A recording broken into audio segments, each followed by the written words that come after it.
everyone, I'm your girl Nix, and today we're in the garden. We're doing biochar today. So basically I'm just adding it to the soil and mixing it in. So our video today is all about biochar, why we use it, when we use it, and how to use it. Come along. So we are going to be using barbecue coal that has been converted into biochar, so we can provide benefits especially for the soil. Yeah, so we are going to go through some of the benefits today, why we use biochar, and I am just going to talk you through them. Some people like to charge the biochar before they actually use it in the soil, and they activate it with either mixing it with compost or liquid fertilizer, and then you add it to the soil. But it's okay to use it straight away, not straight after you cook, but after you cool it down and leave it for a little while, then you can use it. But once the biochar is ready, you can use it straight away. But if you want to charge it, you can activate it. This is what I love most about using biochar, because it's a soil enhancer. It is going to improve the soil structure. So if you go on holiday, you can use this because it's going to make the soil more porous and enhancing water retention. So that is beneficial for like sandy soils that drain water too quickly. And it's really a sustainable way to repurpose used charcoal that is going to improve your garden soil and the health of it. So it's a win-win.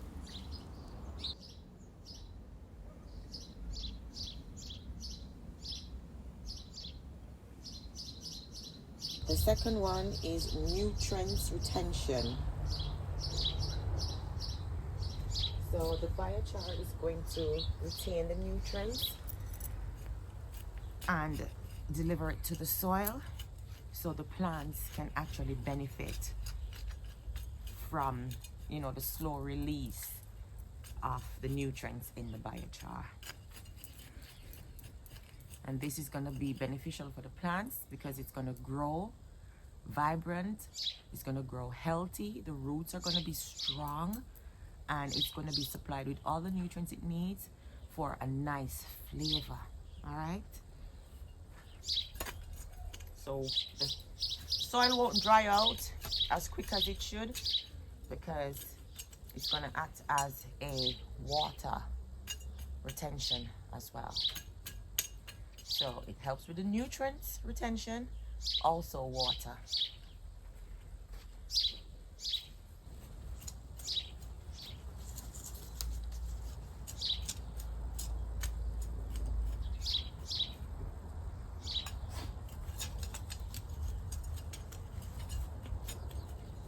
Also, it's going to help with the microbes in the soil. So it's going to give you more microbes, which is going to be effective for the soil because it's going to help the soil retain all the nutrients it needs for the plants to strive. All right? So good microbes in the soil. You need that for the ecosystem. All right? So my mom used to just teach me to go around and, tease up the soil.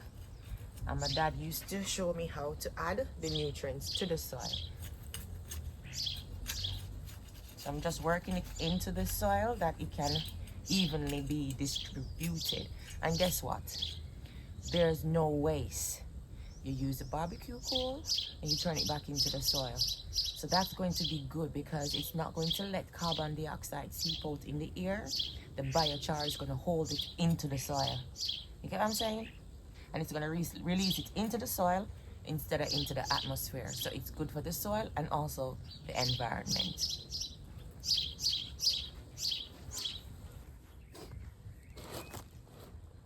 Biochar also helps to balance out the soil pH, making it beneficial for the plants to grow. So it's less acidic in the soil and more alkaline.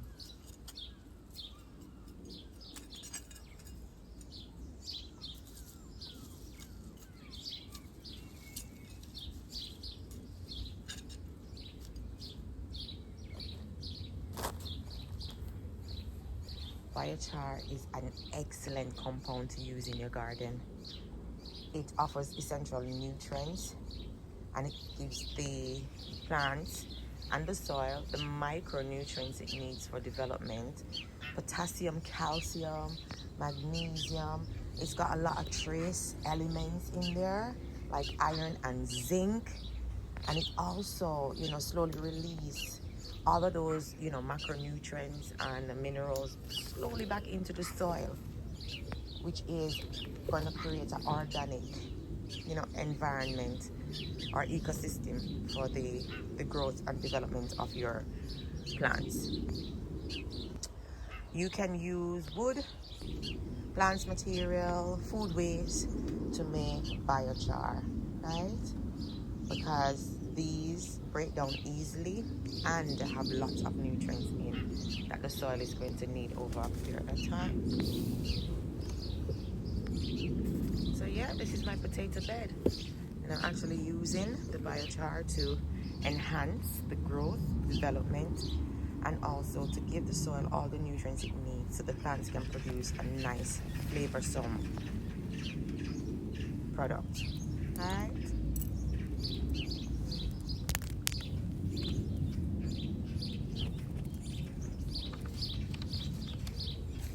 So what I find is that this biochar helps to deter pests and also disease. So you're going to have a disease and pest-free environment when you use biochar. And it also increases the nutrient retention and microbial benefit, which your potatoes are going to grow extremely strong. And I can't wait to show you guys how we're going to get on. So over the months to come, I'll keep a little video log that you guys can see, where we're going with this and how the growth's going and, how the soil is developing and, how we're thriving in the garden. But biochar is the way to go.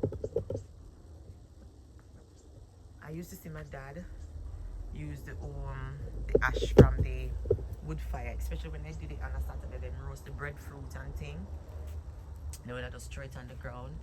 And as a child growing up, you don't know these things until you become an adult. And since I become a mom and have the responsibility to provide healthy, nourishing foods for my family, I've adapted his method, his methodology. And I even turned the biochar into liquid char as well. Let me show you what I've done. Over the years I've been using this, and I just thought, let me just show you guys how I go about doing this. Ooh, cobweb. So this is another method that I've turned the biochar into black tar liquid, which is very beneficial for the soil, especially for your vine plants. It gives it all the nutrition value it needs, all the benefits it gives it. So I would implore you to make liquid char as well. That's very effective for the garden. And as I said before, biochar can be created from, plant-based materials and waste from in the kitchen. All right. What else can I talk about the bio? Oh yes, sometimes the potatoes have disease, and using the biochar will stop this from happening. I've only started to use this like a couple of days ago, and look how much they've grown. They've grown so much, and they're so green and pretty. So I know it's actually adding, the right amount of nutrients to the soil. And this is going to make it a long-term investment, all right? It's a long-term investment for the garden, and the garden is going to be so successful because the soil is going to be rich throughout the years to come. And as I highlighted before, it's amazing balance for the ecosystem. It makes the soil much healthier with the microorganism that it's creating naturally, and this is going to combat pests and also make the soil, richer conditions. So pests won't survive in rich conditions, they only survive in poor conditions, right? So that's what we're doing. We're making an ecosystem in the garden. And apart from potatoes, you can use biochar on anything. I use it on my fruit trees, I use it in my garden with my flowers. I use it constantly. And I use it on my baby seedlings as well. You know what I mean? I use the fine dust and also the liquid. And that's how I get to have such a beautiful green, you know, garden that is flourishing and packed with the right amount of macronutrients, minerals, and essential nutrients it needs to survive.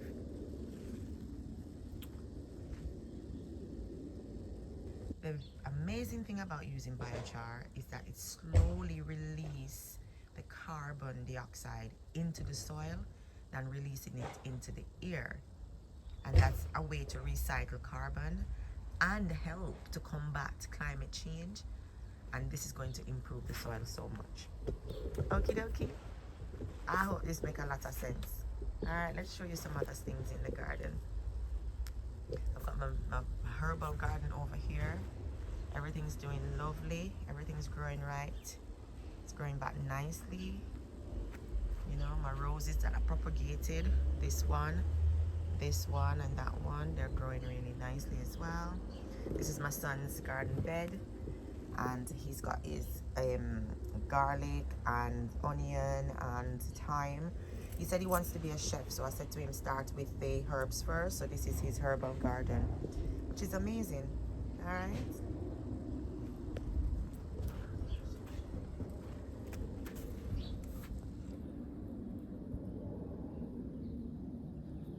So this is it, guys. This is what I wanted to show you in the grand rising hours. Have a highly blissful day, and don't forget to like, share, and subscribe to my channel, and I will catch you on the next one. Any questions, just leave them in the comment box down below, and I'll get back to you. All right? Have a highly blissful day.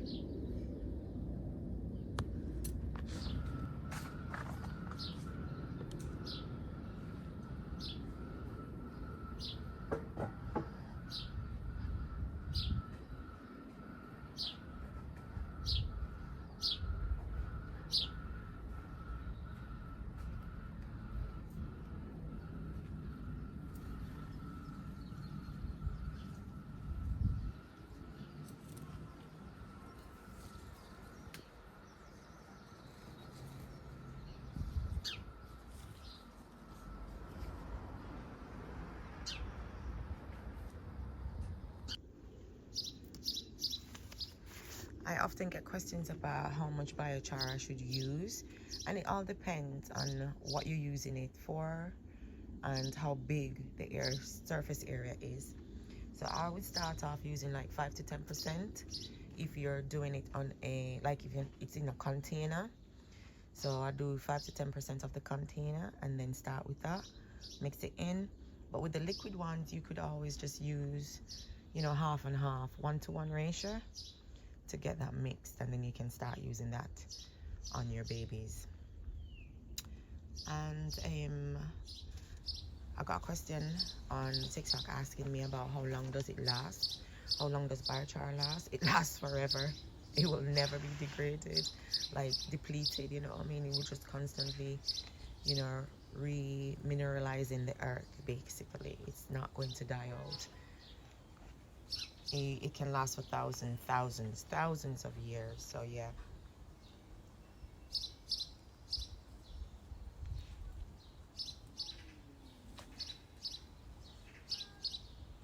Oh, one thing I didn't mention, you can also mix this into your compost. So like when you're starting your compost, I did that the last year when I made the last batch of compost for the year. I added some barbecue coal into it, and trust me, it made a difference. And as I said before, you can add it as a liquid biochar as well, and that's going to be effective as well. All right, and you apply it straight to the soil. All right, there's no right or wrong with this, and you can't overuse it, and it won't cause any, you know, contraindications to the soil. Or if you're going on holiday and you need to, you know, keep the water retention in the soil because you're not going to be here to fertilize and water so often, then you use biochar.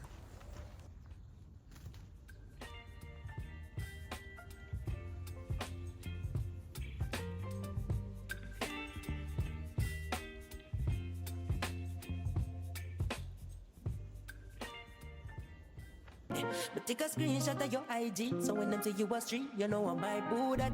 Full up a style.